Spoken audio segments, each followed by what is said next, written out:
पर एक छोटी सी बस्ती थी जहां एक बूढ़ा शख्स अपनी आखिरी जिंदगी के दिन गुजार रहा था। वो एक खामोश और आजिज लेकिन दाना इंसान था। उसके 5 बेटे थे। इनमें सबसे बड़ा यूसुफ था, जो एक जमींदार था।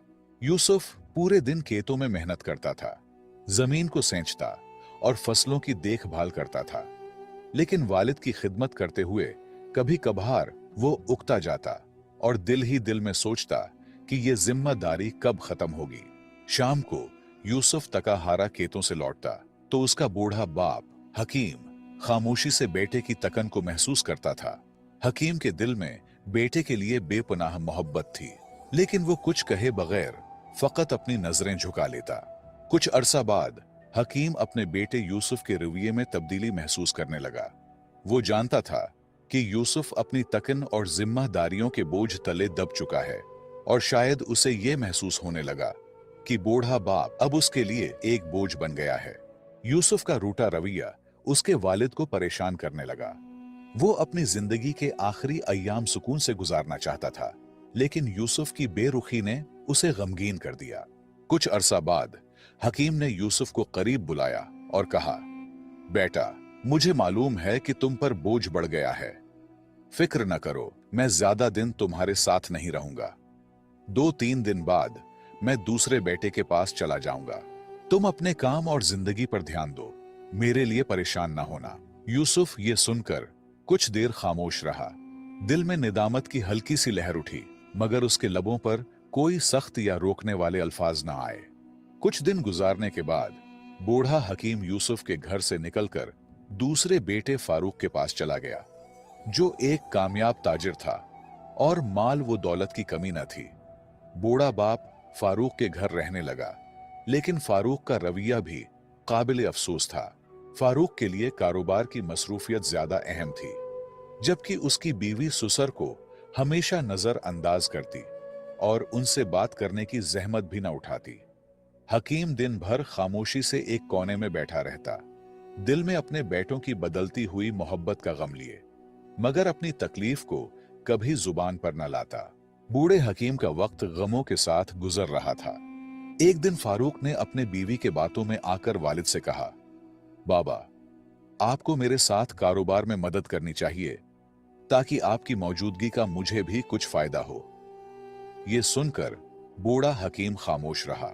उसकी झुकी हुई कमर, कमजोर हाथ और तका हुआ जिस्म इस बात की गवाही दे रहे थे कि वो अब किसी भी मेहनत के काबिल नहीं रहा।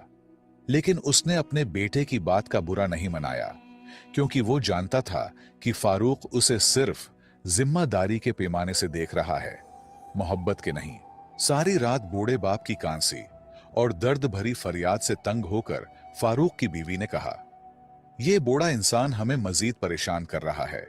इनके और भी बच्चे तो है, वहां जाकर भी तो जिंदगी गुजार सकता है। फारूक भी एक कम ज़र्फ आदमी था। उसने अपने बूढ़े बाप से कहा, बाबा, अगर आप तंग हो तो कोई बात नहीं, चाहे तो दूसरे बेटे के पास चले जाएं, वहां आप सुकून से रहेंगे। आपके इलाज के लिए मैं पैसे भी दे दूंगा, फिक्र न करें। इन अल्फाज ने हकीम की इज्जत नफ्स पर एक और जख्म लगाया। फारूक ने मोहब्बत और तवज्जो की बजाय सिर्फ एक माकूल हल की बात की, जैसे बूढ़े वालिद की मौजूदगी का कोई एहसास न था, सिर्फ एक जिम्मेदारी का बोझ था जिसे उठाना पड़ा। बूढ़ा हकीम फारूक के हाथ से निकलकर तीसरे बेटे उस्मान के पास चला गया। उस्मान एक मेहनती किसान था और अपनी जमीनों पर काम करता था। उसने अपने वालिद का एहतराम किया, लेकिन उसके पास भी ज्यादा वक्त नहीं था। वो दिन भर खेतों में मसरूफ रहता और शाम को घर आकर बीवी बच्चों के साथ वक्त गुजारता। बूढ़े वालिद की बीमारी और दिल की गहरी उदासी पर उसका ध्यान कभी नहीं गया। उस्मान जब सुबह काम पर जाता तो उसकी बीवी हमेशा अपने बच्चों को सुसर के पास बिठाकर उनसे खेलने को कहती। बूढ़ा हकीम, जो बीमारियों और कमजोरी से कांप रहा था, ये मंजर देखकर दिल में शदीद गम का शिकार हो जाता। उस्मान के घर में वालिद की हालत मजीद खराब होती गई और आखिरकार वो वहां से भी चला गया।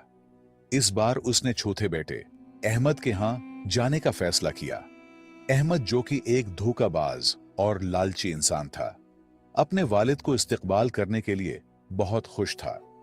अहमद की खुशी महज लालच के बायस थी, न कि अपने वालिद से मोहब्बत के। अहमद ने अपने वालिद को इज्जत दी और कहा, बाबा, आपको यहां रहने में कोई तकलीफ नहीं होगी। वक्त के साथ साथ अहमद को पता चला कि बूढ़े बाप के पास कोई माल दौलत नहीं है, तो उन्होंने भी बाप को नजरअंदाज करना शुरू कर दिया। अहमद की बीवी ने अपने ससुर को एक बोझ समझकर उसकी कोई खिदमत नहीं की, बल्कि उल्टा तकलीफ दी। वो हमेशा शिकायत करती रहती और बूढ़े को अपने कामों में रुकावट समझती। लेकिन बीवी की क्या कसूर, जबकि अपने बेटे रूठ चुके थे। अहमद भी अपने कारोबारी उमूर में इतना मग्न हो गया था कि उसने अपने वालिद की हालत पर कोई ध्यान नहीं दिया। इस दौरान बूढ़े की सेहत और जिस्मानी हालत तेजी से बिगड़ने लगी। आखिरकार एक दिन अहमद ने भी जवाब दे दिया और कहा, बाबा, तुम यहां नहीं रह सकते। मेरे पास इतना वक्त नहीं है कि तुम्हें हर वक्त देखूं। तुम्हें कहीं और जाना होगा। इसके बेदर्द अल्फाज पर बूढ़े हकीम ने दिल बर्दाश्ता होकर आखिरी बेटे अब्दुल्ला के यहां जाने का फैसला किया। अब्दुल्ला हकीम का सबसे छोटा और कम उम्र बेटा था, जो एक गरीब और मेहनती शख्स था। दिहाड़ी लगाकर जो पैसे कमाता, इन पैसों से वो अपने बाप के लिए दवाइयां खरीदता और अपने घर का खर्च चलाने की कोशिश करता। उसकी बीवी भी काफी ईमानदार थी, अपने ससुर का दिल से ख्याल रखती थी। वो उनकी बीमारी और बुढ़ापे को समझती थी और हमेशा माँ बाप की तरह उनकी खिदमत में लगी रहती थी। बूढ़े हकीम ने जब अब्दुल्ला और उसकी बीवी की मोहब्बत और एहतराम देखा, तो दिल ही दिल में खुश हुआ और बहुत दुआएं देने लगा। वक्त गुजरता गया और हकीम अपने छोटे बेटे के घर में खुशी खुशी जिंदगी गुजारने लगा। उसकी जिंदगी में सुकून और मोहब्बत वापस आई और वो इस बात पर शुक्रगुजार था कि आखिरकार उसे वो इज्जत मिला जिसका वो हमेशा से हकदार था। बिलाखिर हकीम की जिंदगी के आखिरी अय्याम शुरू हो गए और वो शदीद बीमार पड़ गया। अब्दुल्ला अपने बाप की हालत देखकर बेहद गमगीन होता और अक्सर रो पड़ता, क्योंकि वो अपने वालिद को एक बोझ नहीं बल्कि हकीकी मानों में बाप के रुतबे से देखता था। उसके दिल में वालिद की इज्जत और मोहब्बत का समंदर था और वो हर मुमकिन कोशिश करता कि अपने वालिद की खिदमत में कोई कमी न रह जाए। अब्दुल्ला के आंसू और उसकी फिक्र वालिद की जिंदगी के उन आखिरी दिनों में उसके लिए एक तसल्ली और सुकून का बायस बने। हकीम ने अब्दुल्ला की मोहब्बत देखकर उसे अपने करीब बुलाया और बारीक आवाज में कहा, बेटा, मेरे आखिरी दिन करीब हैं। मेरी सांसें अब गिनती की रह गई हैं, लेकिन अल्लाह तुम्हें हमेशा खुश और आबाद रखे, जिस तरह तुमने मेरी खिदमत की और मेरा दिल जीता। अब्दुल्ला ने गमगीन लहजे में जवाब दिया, बाबा, अल्लाह ना करे कि आप हमें छोड़कर चले जाएं। आपके बगैर हम कैसे जी सकेंगे। हकीम ने मुस्कुराते हुए कहा, बेटा, ये तो हक का रास्ता है। हर शय को फना होना है। मुझे भी अपने खालिक हकीकी के पास जाना होगा। अब्दुल्ला ने गमगीन लहजे में कहा, बाबा, क्या आप मुझसे खुश हैं? मैं वो खिदमत नहीं कर सका जिसके आप हकदार थे। मेरी बीवी भी कम अक्ल है, लेकिन अगर आपके दिल में कोई गिला शिकवा है तो हमें जरूर बताएं और अपना गम हल्का कीजिए।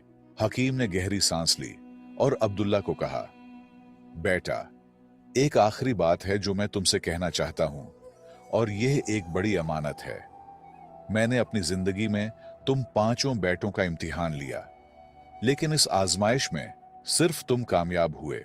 बेटा, मेरे मरने के बाद तुम बगदाद की फुलां गली में जाबिर नाम के एक बूढ़े शख्स के पास जाओ। उसे मेरा नाम लेकर कहना कि हकीम वफात पा चुका है और वो अमानत जो मैंने उसके पास रखी थी वो तुम्हें दे दे। हकीम ने अब्दुल्ला के कंधे पर हाथ रखकर कहा, जो अमानत दे वो तुम्हारे लिए है। उसे अपने बीवी बच्चों की जिंदगी बेहतर बनाने के लिए इस्तेमाल करना।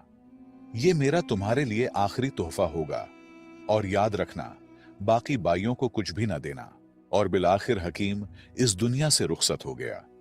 हकीम की वफात का गम अब्दुल्ला के दिल पर बिजली बनकर गिरा। उसकी आंखें आंसुओं से भरी हुई थीं और दिल में एक बेपनाह खालीपन था। उसकी बीवी भी शिद्दती गम से रोने लगी। क्योंकि उसने हकीम की खिदमत दिल से की थी और उनका एहतराम किया था। अब्दुल्ला ने खुद पर काबू पाते हुए अपने भाइयों को खबर दी और उन्हें जनाजे में शिरकत की दावत दी। सब भाई जो कभी अपने वालिद को बोझ समझते थे, अब जनाजे में शरीक हो गए। अब्दुल्ला, जो हमेशा ईमानदारी और मोहब्बत का पैकर रहा, ने भाइयों से कहा, बाबा जान ने मुझे एक अमानत सौंपी थी। मुझे यकीन है कि वो कोई कीमती खजाना होगा, लेकिन इसमें सब भाइयों का हक है। हालांकि बाबा ने उसे सिर्फ मेरे लिए वसीयत की थी। भाई जो